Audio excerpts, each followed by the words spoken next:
Hi, I'm Gayle Wiebe. And I'm Nabil Oudeh. We're the authors of the book, Conflict is for the Birds. And in our book, we talk about conflict management styles. We all have a way that we approach conflict. For many of us, we've learned it in childhood. For some of us, we've learned it through our jobs. But we all take a certain instinctive approach to conflict. And what we've done in our book is we've talked about those conflict management styles in terms of different types of birds. So one conflict management style is the woodpecker. And when people operate as woodpeckers in conflict, they hammer away at an issue until they get what they want. They want a certain thing done in a certain way, their way, and they will consistently go after the other person, insisting that their point of view be taken into consideration, that things get done their way. Right? Another option, probably the opposite of the woodpecker, would be the parakeet. And parakeets operate in conflict in such a way that for them the relationship is of the greatest value. And so with a parakeet, you'll often not even know that you're in a conflict with them because they'll keep smiling and they'll say, sure, whatever you say. Now they may have a different idea in the back of their mind. They're not so happy with the ideas that you've come up with, but for them, maintaining the relationship, making sure that you're still happy with each other, that there is still a good sense and a good feeling between you is the most important thing. There's another style that actually takes both of those things into consideration, making sure that you've come up with a good solution, that they've been listened to, but also recognizing that the other person has a perspective and that they need to be listened to too, and that the end result has to meet their needs as well. We call that style the owl. And when owls operate in conflict, they take a lot of time to make sure that everything is understood, that they've thoroughly analyzed the situation, that they've asked and answered every conceivable question about the conflict to make sure that they've come up with a good solution. There's a fourth. Opposite of the owl would be the ostrich. And you can about imagine what an ostrich is. Digs their head in the sand and pretends that conflict doesn't exist. They don't want to acknowledge it. They don't want to admit it. And with an ostrich, you're going to find them saying, conflict? I don't have any conflict. Doesn't exist. I don't see it. Ostriches will, in fact, physically leave a situation that feels too conflictual if they can. If they can't physically leave, they'll at least mentally block it out and just say it doesn't exist. And then there's one final style, the hummingbird. And hummingbirds are the negotiators. They want to find a quick fix, a quick middle ground, keep moving, looking at the options, seeing what possibilities there are so that they can come up with something that at least everybody will at least be able to live with it. It may not be the perfect solution, but everybody can say, oh, okay, good enough, and we can move on. And so just in a nutshell, there's the 5 styles.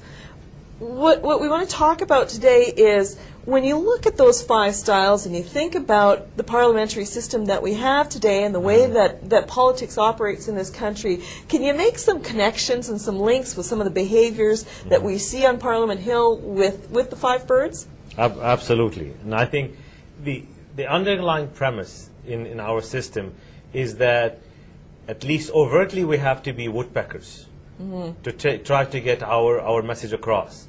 So it is not, and in so many cases, unfortunately, you can actually predict the reaction of each party over an issue because it seems like the outward expression is that they're not really interested what the other person has to offer or say as much as to try to push their agenda forward. So when you have that woodpecker behavior, people are not really doing what we talk about in our LTA model, that listen, think, act. They're just constantly acting and responding and not really truly listening to what the other side is saying and how they can actually think about how they can merge potentially different positions into one. But is there any other way to operate in the system that we have it now? I mean, isn't it sort of that if you're not a woodpecker in that situation, you look like a doormat? I mean, can you imagine if you were a parakeet and you're there and you're representing your constituency and you're supposed to be standing up for them and what needs to be done in our system here, and you're a parakeet and you smile and go, oh, it's not so bad, it'll be okay.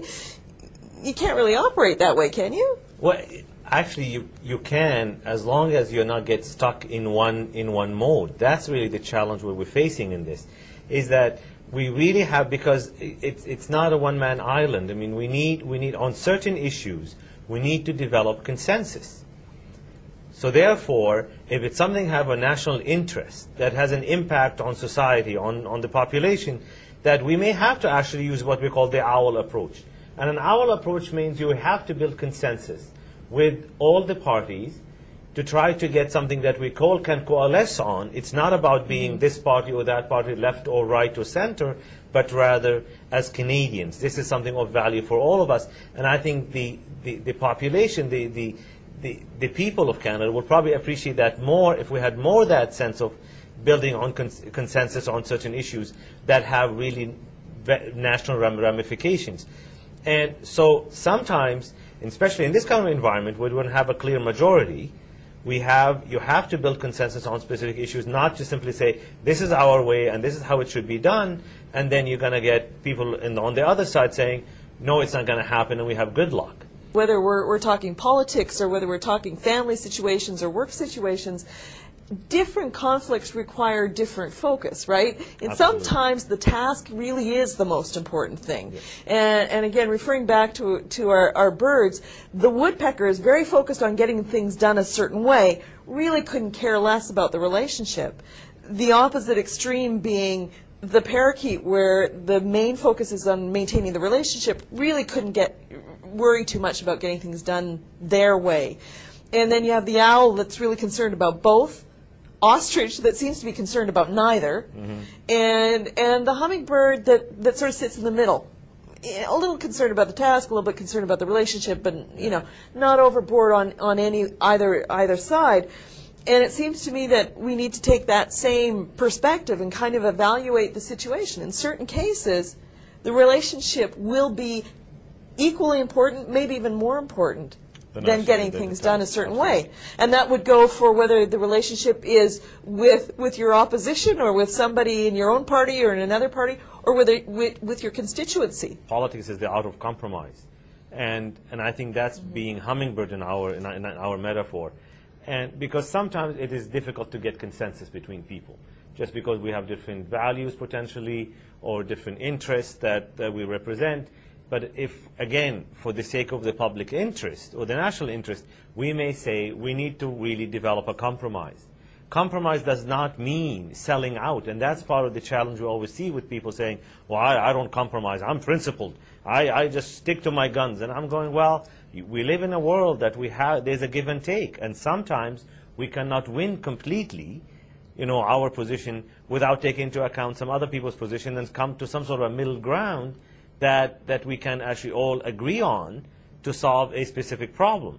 So we have much of this that really needs to happen more, in my opinion, in our discourse as a country and as a political entity or parliament, that to get stuck, people actually get disheartened by only seeing people going tit for tat all the time, and there's not sense of compromise, there's not sense of, on something really very important to say, let's leave partisan politics out of it and say, okay, what's really best for the country? Right. That's an owl. That's simply saying it's really important for us for this issue to be presented in such a way that we want to hear from everybody. Yeah.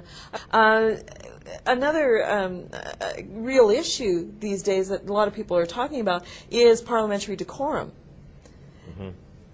How do the birds fit with that, do you think?